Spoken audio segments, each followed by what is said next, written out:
straight back. I'm David Trevithick, one of your hosts on the webinar today, and today we'll be sharing some recent research into the changing landscape of customer services in the energy sector and how energy companies in Europe are responding to this challenge.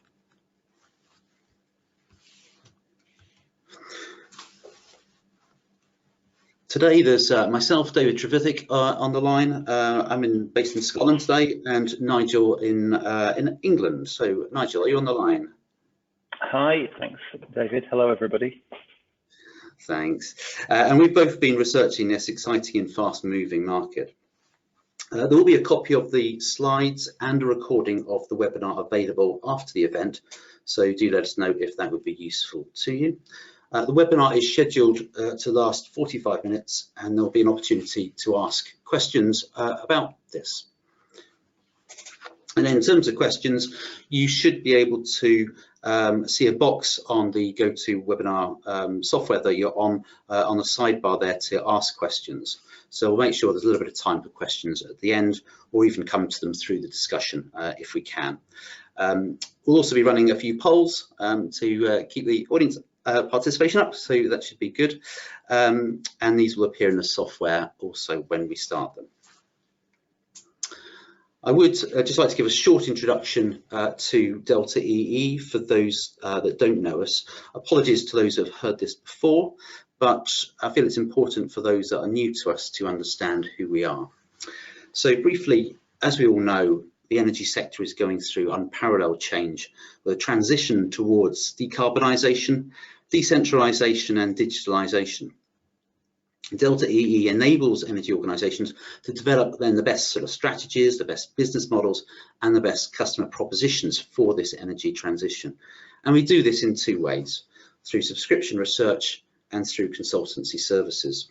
And we support all types of organisations with an interest in this space, from energy suppliers to product manufacturers, network operators, policymakers and investors.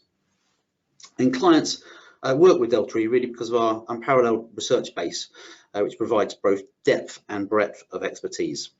And this expertise then spans areas such as new energy business models, EVs and electricity, energy storage and demand response, heat, distributed power and digital energy. The topic of this webinar falls under the digital energy services area, and specifically digital customer engagement. And this is focused on understanding how digitalisation is changing in the energy customer relationship, and how energy companies can unlock opportunities and create value for both their customers and their companies. We have a focus on energy consumption insights, but on this webinar, on customer service, energy insights is just one solution of many. So we broaden the scope to cover a range of digital customer interactions and channels. And you can see some of the other topics we've covered here too. So on today's webinar, we split it into two main sections. Firstly, looking at what is driving the change in energy customer service and what the new digital landscape looks like, which I'll discuss. And then secondly, I'll pass over to Nigel to share some of our findings on how energy companies are responding to this change. Today's webinar draws from two recent research reports that the team has published to subscribers, and we've used this to help structure the webinar, as you'll see. So there's a lot of information there that sits behind this. So, customer service is being transformed. Customer service in energy underwent a revolution really with the introduction of the call centre that enabled energy companies to control the interaction, speed up the process and enhance the customer experience. But the world has moved on. The customer service of that contact centre model of taking customer calls now looks outdated for all the control, efficiency and consistency that was originally on offer to them. So there are key sort of drivers really of causing this change. Firstly, there's the customer pull, with expectations of customer service on their terms. Customers increasingly expect to be able to communicate with service providers in ways that they prefer. So customers are used to messaging, live their lives on platforms like Facebook and WhatsApp, which often feel more comfortable and natural to them. Customers don't want to feel restricted to interacting during office hours and expect 24/7 communication. And customers expect to have a more personalised experience that elevates the importance of the customer in the customer-company relationship. So we're seeing sort of different models of that customer energy company model coming out. Secondly, there's a technology push. Advances in technology, and particularly artificial intelligence, is providing not just a sort of landscape of a multitude of communication channels and technology, but a means of interaction that is much more personalised, automated, and on customer terms. Gone are the days when energy companies controlled customer communication through operational efficiency in the call centre. There are many technological communication tools, all with different purposes, different advantages, and different challenges. Some of these are highly visible, like chatbots and live chat. Some are behind the scenes, like robotic process automation and agent AI assistants. Some are one-to-one with the energy companies and energy company platforms. Others sit into other ecosystems like Facebook Messenger or smart speakers. And some are at different levels of maturity and present different levels of risk to energy companies. And that's even before you add in artificial intelligence, which is driving a wave of change across the whole range of customer service technologies. We expect to see AI waves swell quickly over the next few years. So our analysis showed it's not something that can be ignored at all. And then the third big cause of change really is the need to reduce cost to serve for customers. With profit margins being squeezed, energy retail customers often only becoming profitable in year 2, for instance, companies are desperate to reduce the cost to serve for their customers. And a call centre at the heart of a customer service model is expensive when compared to some digital solutions like live chat or multiple customer queries handled simultaneously, or digital self-serve models, which reduces the role or even cuts out the call centre agent entirely. So these key drivers are here to stay. They span other industries, not just energy, so therefore makes it more important, and will continue to shape what is already a complex new customer service landscape. So the new sort of customer service landscape is emerging with innovation stretching the experience beyond the contact centre. So firstly, by the maturity of technology. Some more advanced technology is allowing a smoother customer experience out of sight of the customer through agent assistance and robotic process automation, speeding up the process of simple requests like a tariff change or insurance contract renewal. And secondly, by options beyond the one-to-one customer to agent interaction. There's a one-to-many relationship where agents can answer a query that multiple customers have through social media, forums, frequently asked questions, etc. And then there's the customer self-serve route, whether through online portals or apps, which are increasingly common, or through newer, more innovative technologies like energy consumption insights or chatbots. Chatbots themselves is a big area of focus, and there are many types, from really glorified frequently asked questions through simple rules-based bots to fully fledged AI-powered digital assistants that remember the customer and give an increasingly personalised service. So the question for energy companies is often where to invest and how to navigate this changing landscape when the rate of technological development is really fast. Well, some technology is more proven than others. So challenger brand Oxio in the Netherlands, for instance, has around 2/3 of their customers signed up for digital self-serve via their smartphone app. They target a millennial audience who feel comfortable with messaging. So it has a rules-based chatbot at the heart of their customer experience offer, and that's under constant refinement. At the other extreme is a more sort of innovative space that holds greater risk because it is unproven at scale. So EDF Energy was the first UK supplier to allow customers to manage supply via Amazon Alexa. And within that, they can submit a meter read, find out an account balance, check their tariff end date, and find out when the next payment is due, for instance. But there are some real concerns as well around maintaining a clear brand identity in a smart speaker world, or having a lack of clarity around data sharing for customers.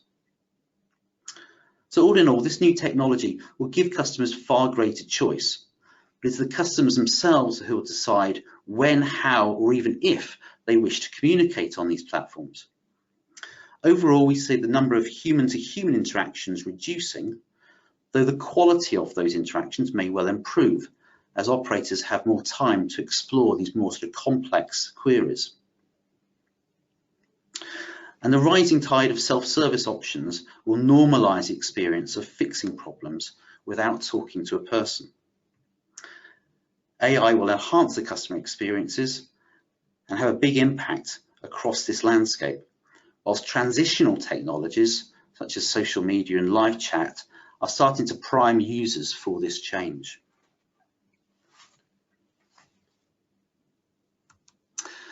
I'm now going to ask yourselves to comment on this and open up to an audience poll.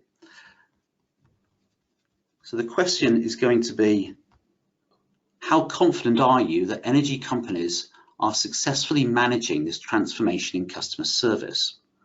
What we'll do, we'll just open up the poll that you should be able to see on the screen shortly. Right, so hopefully on the screen you should be able to see the questions.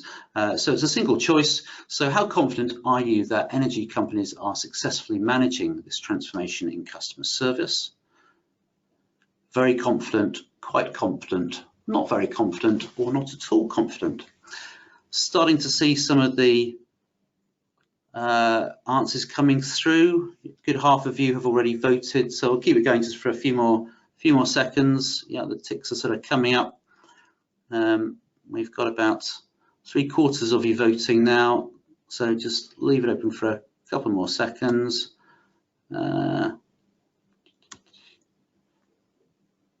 Okay, it's still going up. So, okay, right, so I'll see if I can close this one off. Okay. And hopefully you should be able to see the results of the survey, which I'm just looking at now. So, not very confident and quite confident seems to be the general the general view here. So yeah, there's clearly you know, a lot of work here still needed. No one, in fact, feels very confident. It's clearly an area there that is difficult. It is challenging. Maybe some guidance is needed. So I think companies will probably want to start understanding what solutions are out there in the market and what experience energy companies have had. So I think with that interesting result of the poll, I think if we can, we'll move on to the next part of the presentation. So if I just hide that and then move on. So what I should do now is hand over to Nigel to share some of the insight into how energy companies are responding. Okay, thank you very much, David. Okay, so David has talked us through some of the key drivers that are transforming customer services in retail energy. But the good news is that innovative energy companies are already responding to that challenge. And there is an emerging pattern of the most promising solutions. So if we move to the next slide, the energy services models are transforming. The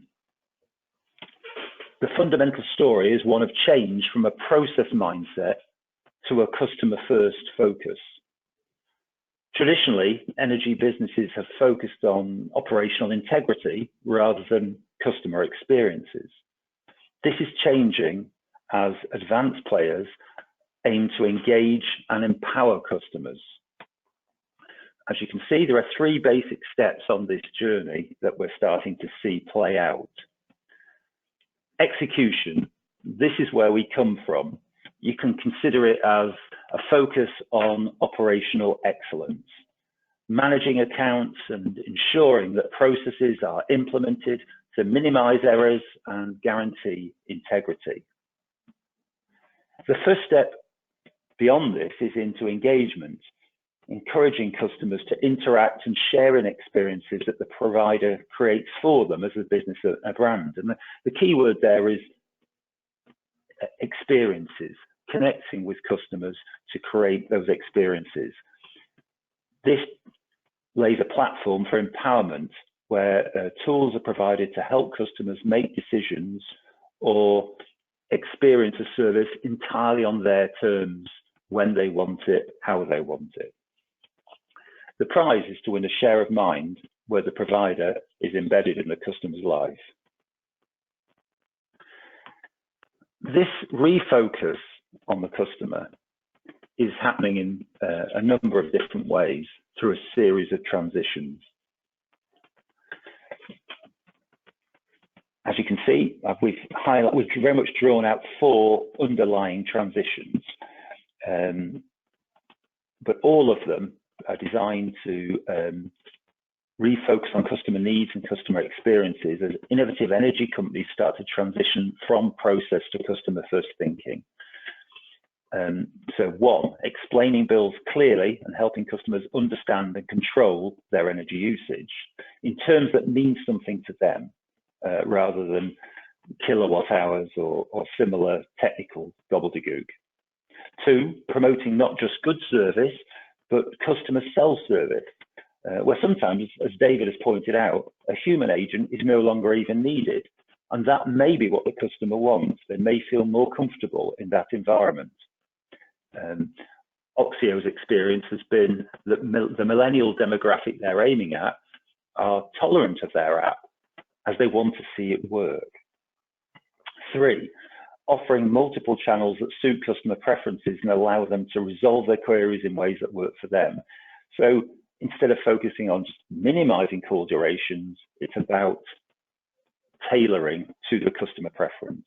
And 4, being proactive, not reactive, thus reassuring customers rather than just aiming to fix things once they've gone wrong.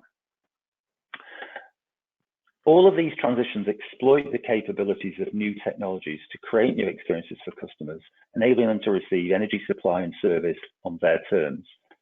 We expect this focus on engagement and empowerment to lead to a wave of innovation as energy businesses experiment with approaches that simply weren't possible in the past.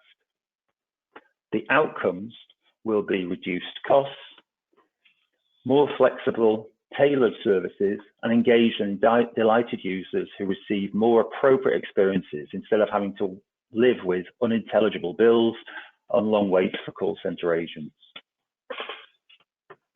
Okay, so if we look at one of the 4 transitions in a bit more detail, a good example is the emergence of innovative energy services products that make the customer's life easier. Traditionally, energy companies have attempted to fix domestic heating problems by offering boiler insurance. Many such offers were little more than cross-sells for the insurance industry and were often underwritten by one of the major domestic insurers. This is no longer good enough because it doesn't put the customer experience at the center of the service. It's deeply reactive. In the event of an incident, customers have first to experience a problem, then to notify the service provider before anything happens. Householders could be without heat for hours or even days, typically in winter, before the problem is fixed. By contrast, remote diagnostics products such as, say, Eneco's offer based on Tune provide a far more imaginative solution. Eneco launched remote monitoring in Q4 2018 to its installed base of 400,000 Tune thermostats, and we estimate that about 100,000 customers activated that service. Toon error codes produce specific advice, guiding users through the process of investigating a fault and helping them identify whether it's simple enough for them to fix themselves or whether they need to escalate to an engineer. The customer is also reminded about service schedules, which may help prevent problems occurring in the first place. As with much new technology, the model is evolving, but the aim is to be ahead of the customer, not reacting to them. Boiler IQ gives us another slightly more advanced example from British Gas in the UK. Boiler IQ is a box with built-in sensors attached to the boiler that diagnoses heating problems, helping an engineer fix them, sometimes even before the heating fails.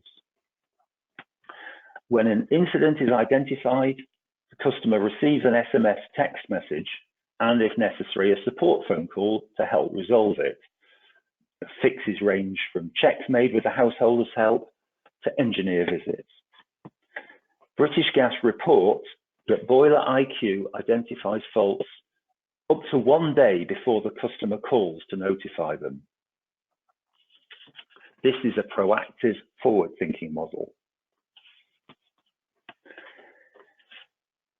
We're not convinced necessarily that it's the final answer. And a theme of this presentation is that we're experimenting here, but the fundamental direction of travel is fixed. Another example of a transition is the move towards promoting self-service. Self-service will become more important as it empowers customers whilst reducing service costs. It's a complete win-win. But it's ultimately about choice and empowerment as well as costs. However, as I said before, the method by which this is delivered is still open to question. We've mentioned Oxio, and another example is Pure Planet, which are app-based supply services that require users to download a new app to store on their smartphone. That comes with certain problems. A lot of users' smartphone screens are getting crowded, and there is serious competition for that real estate on the display. Some users will simply not want yet another app. So maybe building on platforms such as Facebook will come to represent a more far-sighted option. Facebook report that 2.5 billion people used one or more of their family of apps in 2018. It's very hard to ignore a platform of that size. In the new world, therefore, can we afford to expect customers to come to us? Conversational digital services may set expectations that major B2C companies across sectors are obliged to follow. Do we need to go to customers on social media, meet them where they already are? MG Electrabel and Belgium are experimenting with this model, and they've established a WhatsApp channel for the reason that they state that 1 in 3 people in Belgium says they regularly use WhatsApp. Another option is to allow customers to discuss issues openly in an online forum. For example, at Ovo, the average forum moderator has a solution rate of 25%. This is a public forum where anybody can see the answers. It currently covers a huge number of topics with replies from over 8,000 members. That 25% is very interesting. That means 1 in 4 moderator replies is solving an issue, but each solution may have hundreds or thousands of views. Is this a better solution than the Facebook option or the app option? We don't know yet. We're just scratching the surface of innovation today, and it remains unclear as to which of the self-service models will dominate. But we do know what the direction of travel is. So expect to see further experimentation with digital service models as suppliers try to engage and empower customers in novel ways. And expect to see it across the customer journey. For instance, Resolver in the UK has reinvented a part of the customer service journey that's often forgotten about: complaints handling. But their free cloud-based tool empowers customers to complain automating the population and submission of complaints emails and the chasing up and escalating of issues to more senior levels. And this is what we'll see: the customer journey constantly reinvented from the customer's point of view. The 4 transitions we've talked about will speed up as these experiments start to produce answers. And this has several implications for services strategy. We've explored some of these in our work. If we just pick one for now, we anticipate the rise of omnichannel capability. In a world of multiple channels, there is no one winning channel. It becomes a case of using the right channel for the right customer or the right need. However, there is a risk that the communication itself becomes very disjointed. The challenge will be to unite all those different conversations into one seamless customer experience. The customer journey might even be broken up. The customer might start a conversation and disappear and come back the following day, but it shouldn't matter. The objective is to join up across channels into a single coherent experience for the customer.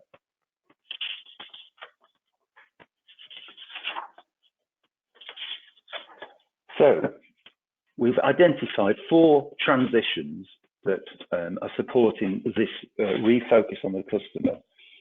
Energy companies are innovating around the way they explain bills clearly, helping customers understand their energy usage, promoting customer self-service, providing multiple channels to suit preference and need, and being proactive and not reactive.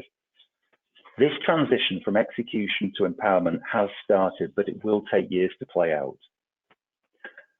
And I think that brings us on to our second poll. So if I hand the baton back to David. Thank you, Nigel. Yes, it does indeed bring us on to our second poll. So I'll just bring up the question on that. Here we go. So which customer first transition of those 4 we've just seen and Nigel has talked through will be most critical in transforming the customer experience in the future? So while you think about that, we'll bring up the poll, so you should be able to see that in your software shortly. Right, the poll is now open, and I can see 1 or 2. Yes, we're starting to vote on that now. So I'll leave that open just for a few seconds as people contemplate that. So which customer first transition will be the most critical in transforming the customer experience? And some interesting results coming through at the moment. It's still early days, so I'll give it another few seconds. They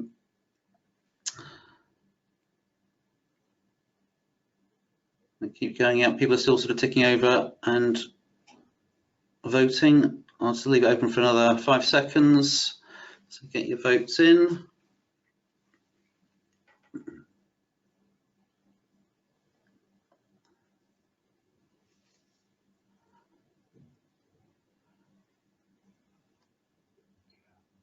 Okay, all right, I think we're probably just about there. I think about 80% of you now voted. So I'll close off the survey now and then share the results. And what are we looking at? So hopefully you can see that on the screen then the actual shared results. Yeah, it's interesting results actually, because the vote is split between everything is obviously has importance. The question really is which is most critical.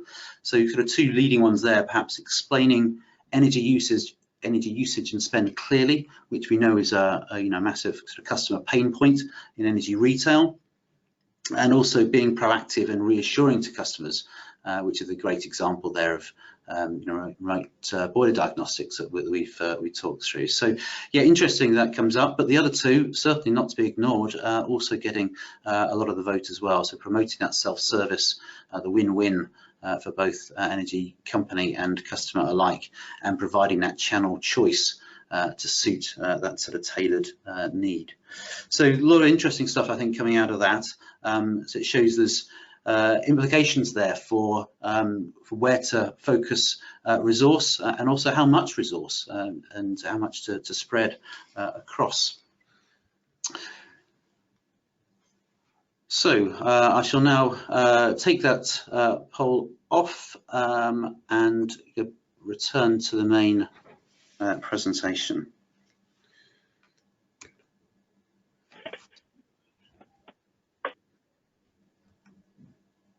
Okay, so what we've got there is really an end to that. So interesting, on that poll and the results from that.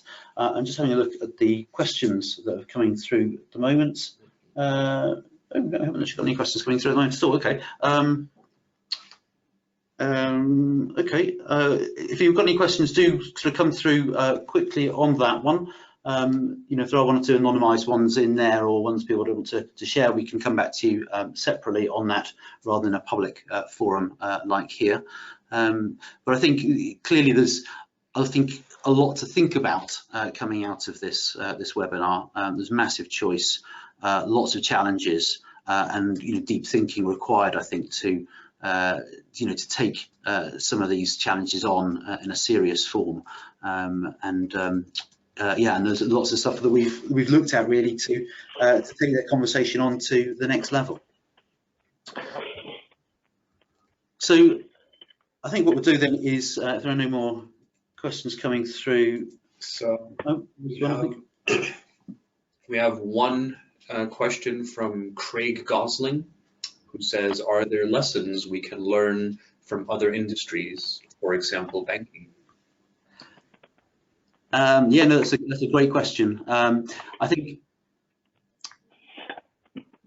there are definitely lessons to be learned. I think some industries are further ahead than the energy sector than energy, and have been looking at this for a little bit longer.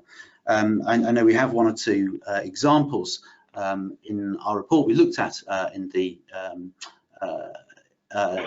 in various industries, including finance to that. So I know if Nigel maybe want to add specifically on that, but I think yes. Banking and retail are certainly ahead of the curve in terms of, at least ahead of energy on that. Yes, I think that's a fair point. We have looked at this in some detail. Outer sector experiences will set customer expectations. Retail banking is going through significant change with major investment into fintech projects, and that is leading to the development, particularly of app-based banking, which has a straight read across into app-based retail supply.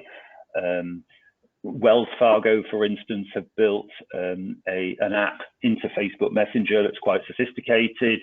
It's also quite branded. One of the challenges of some of using some of the public platforms is loss of brand and brand dilution. So that, for instance, if you were to build an app on top of a smart speaker, the risk is audio doesn't really there are no audio brands as such within the energy supply business. How do you make sure you're not lost in the noise that is Amazon Alexa? Wells Fargo have managed to build quite a branded app and have made some progress with that. HSBC in Hong Kong have done something similar. We will see fintech set expectations, and our industry is definitely catching up. But this is another example of technology push and customer pull working together. The customer pull is largely driven from the expectations that use of digital customer services is setting. Customers use it, they like it, they expect to see it from other providers. Why shouldn't they? So absolutely, we can learn lessons, but we must also make sure we're not left behind and made to look obsolete.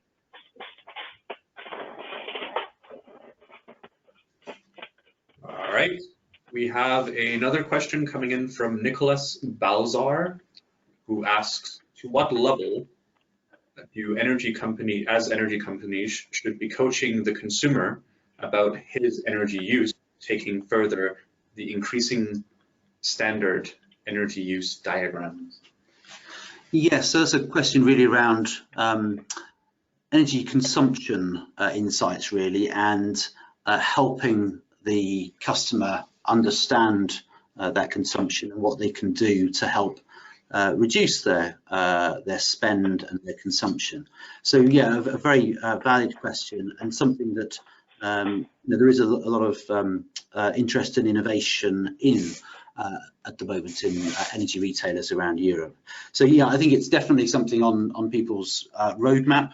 It really comes, I think, under the sort of energy insights, energy consumption insights bracket. And I said there is a lot of stuff going on there. We've found that over 20 million consumers in Europe really have access to and are actually using, downloaded these apps and using that.